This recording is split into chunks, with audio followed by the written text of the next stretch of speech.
Oi, pessoas! Tudo bom? Olá, sou a professora Aline Garcia e vim falar um pouquinho sobre texto, tá? Antes de falarmos sobre produção textual, até porque cabe nós compreendermos essa nomenclatura. Texto é todo enunciado que em uma situação de interação é produzido com uma intenção comunicativa, envolve interlocutores e emprega uma linguagem. Em outras palavras, texto ele tem que ter um efeito de sentido, tá? Uma unidade de sentido. Estamos produzindo textos constantemente, diariamente, tá? Assim como nós também estamos interpretando. Afinal, estar em sociedade é isso. E a partir disso, tá? Nós vamos fazendo algumas construções significativas, tá? Eu preciso primeiro levar em consideração que texto ele vai se dividir entre os textos orais e os textos escritos, tá? A oralidade ela permite algumas construções, tá? Que vão em desacordo com a gramática normativa, porque para ela o que funciona, tá? Então é aquilo que funciona, é a gramática funcional. Enquanto a escrita ela é um pouco mais rígida, porque eu tenho que obedecer a norma padrão, tá? Então, com todas as suas regras. Assim sendo, também temos que observar que os textos eles vão se dividindo entre os textos literários e os textos não literários. Os primeiros são o quê? Aqueles que são a arte da palavra, enquanto os textos não literários são os textos voltados para utilidade pública, os textos objetivo, os textos que têm o caráter de informar, tá? Então, cabe aqui a consideração que um texto ele vai além da gramática. Porque eu preciso organizar os meus pensamentos para eu poder falar, para eu poder escrever. Então, ele acaba sendo muito mais cognitivo, tá? Sendo assim, cabe ter todo o planejamento. Então, eu penso o texto e falo o texto. Eu penso e eu escrevo.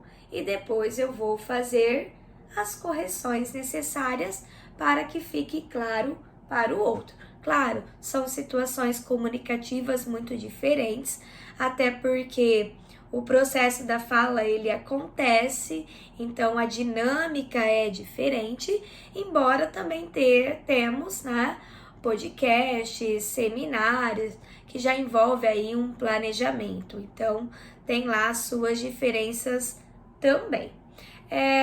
Aqui cabe também considerar a questão do código, em se tratando de textos produzidos aqui no Brasil por autores brasileiros, textos por nós, cidadãos, produzimos então os textos com o código em língua portuguesa, tá? A língua, ela é viva, então esse é um fator primordial levar em consideração, porque ela se transforma, ela modifica em todos os instantes. Então não dá para falar que a gramática normativa é a língua, até porque ela está bem longe disso. Ela só é a ponta mesmo do iceberg. E falando em língua, temos que falar também de linguagem. Então a linguagem ela tem aí as suas subdivisões, tá? Então, a linguagem formal e a linguagem informal. Aqui eu até vou fazer uma analogia com relação a situações do cotidiano. Então, por exemplo, com roupa. Qual é a roupa que eu uso em casa? Não é à toa que todos nós temos as roupas que nós utilizamos em casa. Qual que é a roupa que eu vou no aniversário de 15 anos em um casamento, por exemplo? Exige um traje diferente, né? Exige um traje que comporta aquele lugar, aquela situação. Então, observa que há as diferenças, assim como as situações de uso em relação às produções textuais. Então, onde eu falo? Com quem eu falo? Sobre o que eu falo, tá? Então, esses são fatores primordiais que vai trazer aí, que vai fazer a régua, né?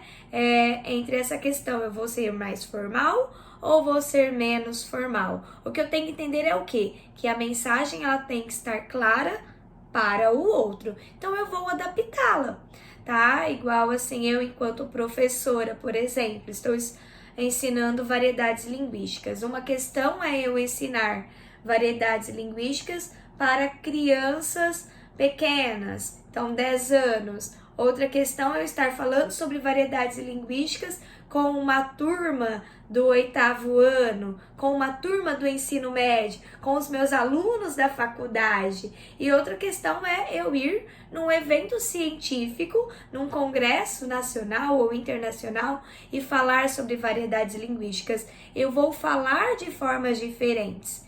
E muitas vezes ela vai ser mais formal, como também menos formal. Então vai ser de acordo com esse meu público-alvo, tá? Depois nós temos a linguagem averbal.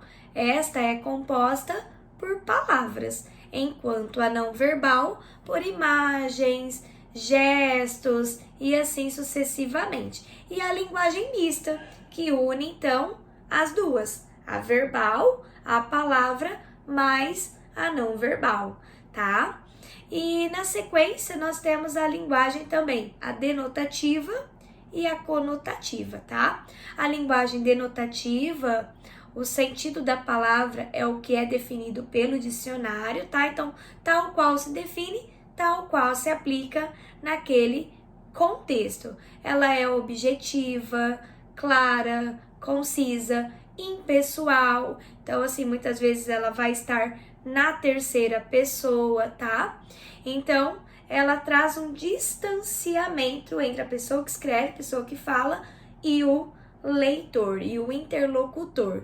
Enquanto a conotativa, ela já é pessoal, ela já é subjetiva, ela permite mais de uma interpretação, ela traz a linguagem figurada, e figuras de linguagens nós temos 32, né, da qual tem as suas subdivisões também. E quando eu faço o uso da palavra em um texto, dependendo do contexto, ela vai trazer algumas conotações, tá? Que ora ela pode ser denotativa, como pode ser conotativa. Observa-se que os textos de utilidade pública, eles acabam empregando, na maioria das vezes, tá? A linguagem denotativa, até porque é uma regra, enquanto os textos literários, os textos poéticos, trazem a linguagem conotativa. Só que também temos a charge, a tirinha, que também traz a linguagem conotativa, a publicidade, porque tem uma intenção por detrás daquela escolha, tá? Então, assim, o que define um texto é as suas intencionalidades. Então, qual que é a intenção desse texto? Né? O que ele quer passar para o outro? Então, eu não posso falar, por exemplo, que esse livro da Chapeuzinho Vermelho, aliás, da Chapeuzinho Amarelo, né? Que uma releitura do Chico Buarque. Eu não posso falar para ele que essa obra, tá? O público-alvo, ele é muito específico. Então, a linguagem vai estar adequada, né, ao público infantil. Embora a qualidade do texto, né, se volta para qualquer público, tá? Mas ela traz uma linguagem específica, enquanto uma criança que venha pegar, por exemplo, esse livro do Paulo Leminski, pode ser que ela não venha compreender todas as poesias, porque o público-alvo é diferente. E não para por aí. Então, a obra, por exemplo, a Vegetariana, tem um público específico. Então, a sua linguagem, ela é específica também, a fim de atingir a intencionalidade, tá? Então, uma breve história da humanidade, um público específico, foco, atenção, a atenção e seu papel fundamental para o sucesso. Então, traz públicos específicos, assim como a revista, então, o futuro da Covid, né? Qual é a intenção comunicativa? Uma embalagem. O texto vai estar adequado à intenção. Então, qual que é a intenção?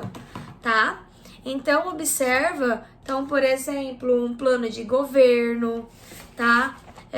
Anúncios, então, textos, né, que trazem promoção. Ele vai trazendo, tá, a configuração de acordo com a intencionalidade. E com isso nós vamos vendo que vai ter, que todo texto ele tem forma e conteúdo. Então não adianta nada você falar assim, eu vou escrever uma poesia. Se nunca leu uma poesia, se não sabe a estrutura de uma poesia, tá? Então assim, forma e conteúdo é eu entender que uma receita culinária, para ser receita culinária, ela precisa ter títulos, ingredientes, né, junto ali com as suas medidas, precisa ter o modo de preparo, precisa ter lá outras informações para ser considerada uma receita. Isso eu estou falando com relação aos textos escritos, até porque na oralidade, os textos demonstrativos, você vai falar, você vai explicar, você vai mostrar, tá? Uma bula, para ser uma bula, então o que ela precisa ter? Tá? Um anúncio publicitário, para ele ser um anúncio. Então, ele tem que ter a linguagem mista, um outdoor, para que todos que estejam ali dirigindo, ele possa olhar, automaticamente ele compreende a mensagem. Ele não precisa parar para fazer a leitura. Ele olha e ele já consegue compreender a intenção daquele outdoor, automaticamente. Então, é um texto produzido por conta dessa intenção, tá? Então, assim, exceto o diário, todos os outros textos você produz para o outro, tá? Então, precisa ficar claro para o outro. Então, sempre que eu vou produzir um texto, eu preciso entender a sua estrutura. Eu preciso entender qual que vai ser a situação de uso. Então, assim, situação de uso, tá? O público-alvo. Então, quem que é esse público-alvo? Eu preciso inserir ele no texto, né? É muito chato, é muito ruim numa situação comunicativa, por exemplo, quando as pessoas não te incluem. Então, um grupo específico de uma determinada profissão, por exemplo, quando eles se juntam. Então, eles falam daquele assunto específico. Você que desconhece a área, que não está acostumado, né, com aqueles termos, você vai ficar ali boiando, certo? Enquanto eles não forem introduzindo e contextualizando para que haja uma interação, até mesmo assim, eu não entendi, eu vou fazer pergunta, né, o outro vai me responder, só que eu vou estar participando, tá? Caso contrário, não, então vai ficar aquela chatice, você não vai conseguir participar da conversa, você vai ficar o tempo todo apenas como ouvinte, porque não inseriram você naquela conversa. Então, isso é produção de textos também. Então, observa que vai além de eu pegar ali o papel e colocar as ideias, tá? Até um processo que o texto, ele é muito mais cognitivo do que linguístico. Então, eu preciso pensar para produzir o texto, tá? E externar. E a parte da linguística, ela vai auxiliar depois para que esse texto fique mais claro, conciso, tá? Então, é necessário fazer essa correção para que ele venha atender ao propósito específico, tá?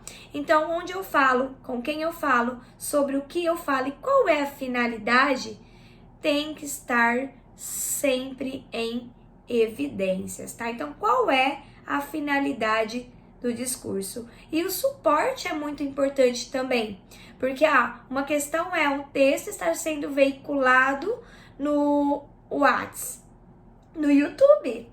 Outra questão é esse texto ser avaliado como uma dissertação escolar. Então, ela precisa estar alinhada, né? Então, a linguagem precisa estar alinhada, tá?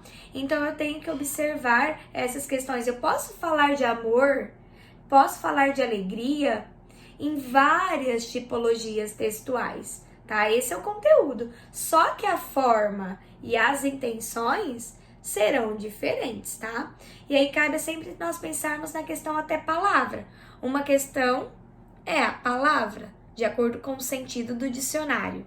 Outra questão é uma frase com esta palavra. E podem ter certeza que num auditório com 5.000 pessoas, você falar, pessoal, vamos lá.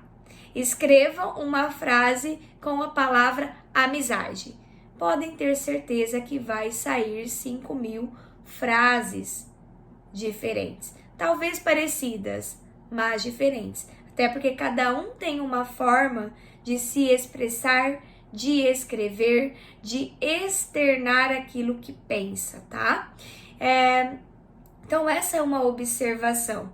Depois nós temos a questão palavra, frase, aí temos o período, que ele pode ser simples, ele pode ser composto, e à medida que eu vou compondo os parágrafos e eu vou tecendo a fim de escrever o texto, e tudo vai ganhando uma forma, tudo muda, o sentido muda, porque eu tenho que levar em consideração todo o montante, é um macro, tá? Para que haja, então, um sentido. Daí cabe entendermos que o texto raramente ele vai ser neutro, tá? Então até temos os tipos de composição textual, por exemplo. Até eu gosto muito do acróstico NADEI.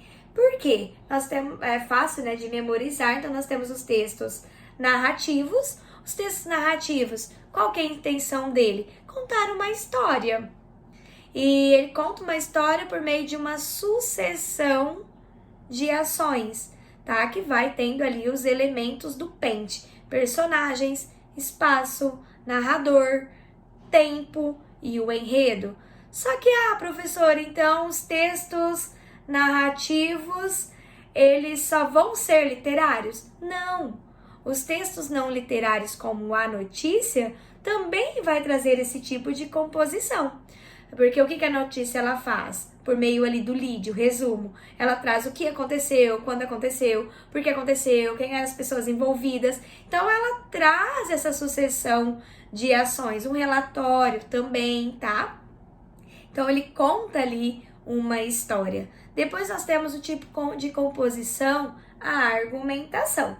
A argumentação, ela traz, a base dela é o juízo de valores. Então, ela traz a tese, que é o seu posicionamento, é o seu ponto de vista, junto, né, somado a argumentos. Até porque, para eu convencer, eu preciso comprovar por meio dos fatos que aquilo que eu estou falando, aquilo que eu estou escrevendo, faz sentido, tá? Ninguém é obrigado a mudar o comportamento do outro, como faz as propagandas, né? Elas também trabalham com argumentação, só que elas apelam, tá? Elas trabalham com essa ideia de mudar o comportamento. Então, o que for preciso fazer para que o outro compreenda, né, a mensagem, para que o outro compre aquele produto, para que o outro vá àquela loja, ela vai fazer. Só que os textos dissertativos, argumentativos, que trazem esse tipo de composição, a base é diferente. Então, ela está ali ancorada em estudos, em pesquisa, na ciência. Então, eu preciso comprovar. Então, para eu escrever um texto argumentativo, tem que ter tese e argumentos. Não dá para ficar na neutralidade, porque a forma desse texto exige tese e argumentos, tá? Depois nós temos os textos descritivos. Qual que é o objetivo deles? Caracterizar, qualificar, descrever. Para descrever usa-se muito frases nominais, como a base, né, os adjetivos, tá? E a sinestesia, porque eu preciso trabalhar com 5 sentidos: a visão, a audição, o tato, o paladar, né, a gustativa, como também o olfato. Então, para eu descrever, ora um ambiente, ora uma pessoa, ora um processo, a sinestesia ela tem que se fazer presente. Afinal, sem ela, como eu descrevo, tá? Então, essa é a base. E muitas vezes um texto ele vai ser narrativo e descritivo. À medida que temos ali a voz do narrador contando a história, ele vai descrevendo os personagens, as cenas e nós vamos construindo. Por isso que a leitura ela é ativa, ela não é passiva, porque em todo momento você está ali construindo os personagens, construindo as cenas, tá? Para que o texto faça sentido para você. Depois nós temos os textos expositivos, tá? Então essa aula, por exemplo, ela é expositiva, sem julgamento de valores. Então é aquele texto que só mostra, só apresenta o conteúdo. Esses eles trazem a linguagem denotativa, né? Então trazem o sentido próprio do dicionário, tá? Uma linguagem clara, concisa, sem julgamentos. Já nós temos também, por último, os textos injuntivos. Os textos injuntivos, eles trabalham com os verbos no imperativo, dando uma ordem, tá? Muito presente nos manuais, nas receitas, porque ora eles prescrevem, ora eles orientam sobre algo, tá? Então, a estrutura dele pede o verbo no imperativo. Então, observa que os tipos de composição somado à linguagem, tá? Vai trazer um contorno para o meu texto. E claro, eu nunca posso esquecer da situação de uso e da minha intencionalidade, tá?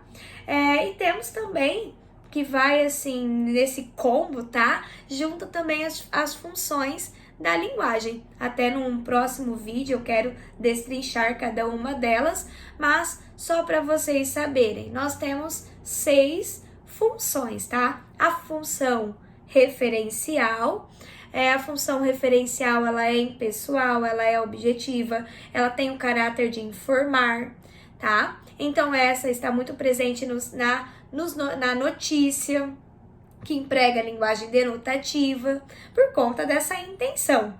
Nós temos a função poética, tá? Então, a função poética, ela traz a linguagem conotativa, ela traz a linguagem figurada, e por meio desses recursos, ele vai atingindo aquilo que ele se propôs a escrever. Então, a teoria aí da recepção. E lembrando sempre que os textos literários permitem mais de uma interpretação, contudo, dentro do raciocínio lógico, tá? Dentro daquilo que o texto está trazendo para eu, leitora, né? Nisso, a função poética, tá? Ela vai empregar as figuras de linguagem. Temos a função emotiva. Essa aí, a poética, ela causa muita confusão, tá? Porque a emotiva, ela já trabalha com a primeira pessoa. Então, o eu. Então, o que eu sinto, eu exprimo, tá? Só que muitas vezes aquilo que eu exprimo, eu posso exprimir de uma forma mais poética, tá? Então, daí é onde gera as dúvidas. Mas a função emotiva, ela vai estar centrada na primeira pessoa do singular, tá? E, claro, assim, como o texto, ele traz mais de um tipo de composição, assim como mais de um tipo de função, eu sempre vou observar, igual num vestibular, qual é o que predomina, tá? Então, é a função poética, recheado, né, de figuras de linguagem, ou está empregado a primeira pessoa? Então, eu sempre vou observar essas questões, tá? Depois nós temos a função conativa, apelativa, muito presente nos anúncios publicitários. Então, se eles têm a intenção de mudar um comportamento, de vender um produto, e a intenção é convencer, eles vão apelar. O que for preciso fazer, eles vão fazer. É daí onde eles empregam muito a o tipo de composição injuntivo, porque eles vão trazer os verbos no imperativo dando uma ordem, tá? Nós temos a função fática também. A fática, ela apresenta ruídos, conhecida como conversas de elevador. Por que apresenta ruídos? Porque ela não tem uma linha de raciocínio, início, meio e fim. Então é aquela conversa muito de fila de academia. Então, nossa, está calor hoje? Está, o treino está pesado, né? E a conversa, tipo assim, acabou por aí. É aquela questão do mercado, ali na fila. Nossa, como está tudo caro. Tenho certeza que isso daqui vai ficar mais de R$100. Daí automaticamente o outro fala, os preços subiram. E ela não flui, tá? Muito presente, igual assim numa sala de aula. Eu falo, os alunos estão conversando junto comigo. A mensagem ela não vai chegar clara para aquele último, que está lá naquela última carteira. Vai apresentar ruídos. Então é a conversa do telefone sem fio. Quem já brincou conhece, né? Aquilo que você fala para o primeiro não é o que chega para o último, tá? Porque ela vai tendo essas distorções, esses ruídos. E para finalizar, a função metalinguística. Então, o texto que explica o próprio texto, o verbete, tá? Então, palavra amor. Aí, logo na sequência, o significado dessa palavra. Igual neste momento mesmo, a partir do momento que eu coloquei função metalinguística, o que é? Eu estou usando a função metalinguística. Então, observa que um texto, tá? Ele tem várias particularidades, eu preciso pensar. Então, o texto, antes dele nascer, eu preciso conhecer essa estrutura, eu preciso compreender essas diferenças e sempre ter claro qual é a minha intenção. Então, qual que é a minha intenção com esse vídeo, por exemplo, tá? Então, qual que é a minha intenção quando eu escrevo uma notícia? A minha intenção quando eu defendo que aquele restaurante da esquina todos devem conhecer. Eu tenho que ter isso muito claro, porque o texto vai ser produzido de acordo com a minha intenção, tá? E daí, então, eu vou levar em consideração todos esses fatores. E para que a minha intenção, ela tenha sido clara, tá? Gostaria que vocês me dessem o feedback. Ficou claro? Vocês compreenderam, então, como é que o texto nasce, o que é o texto, tá? Então, o que é a comunicação? Embora aqui eu nem coloquei muito sobre comunicação, mas produzir texto é você se comunicar, tá? E quem não se comunica, se estrubica, não é assim o ditado? Pessoal, então eu aguardo um feedback para dúvidas, tá? Deixam nos comentários para que realmente a minha intenção ela tenha sido atingida. Eu preciso do feedback de vocês. Muito obrigada e até mais. Nos vemos nos próximos vídeos. Obrigada, pessoal!